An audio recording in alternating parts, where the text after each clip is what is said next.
Au Nigeria, le gouvernement va prochainement libérer 2670 détenus. L'annonce a été faite ce jeudi 9 avril par le porte-parole du ministère de la Justice, Umar Djibrilou Gwandou. Objectif, limiter la propagation du Covid-19 dans les établissements pénitentiaires. Parmi eux, 2600 personnes incarcérées dans les 36 États de la Fédération vont bénéficier d'une amnistie, selon le ministre de l'Intérieur, Raouf Aregbesola.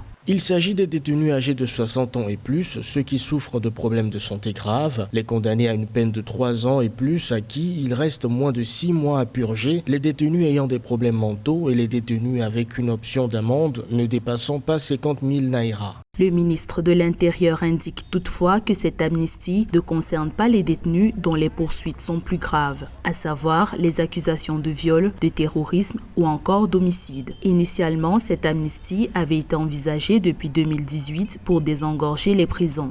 Au Nigeria, le système carcéral est considéré comme très vulnérable. 70% des détenus n'ont pas été condamnés. Au total, plus de 50 000 détenus sont en attente d'être jugés. À partir du moment où la mesure ne concerne que la population qui, elle, est condamnée, il va sans le dire que les 50 000 qui sont encore dans un statut de prévenu ne sont pas concernés par cette mesure. Et à ce moment-là, ça pose un problème quant à la célérité du système judiciaire à gérer les cas, tout en essayant de gérer la nécessaire humanisation qui est obligée. Les dossiers de 2600 amnistiés vont être transmis aux gouverneurs des régions dans lesquelles ils sont incarcérés. Leur libération est prévue dans les semaines à venir.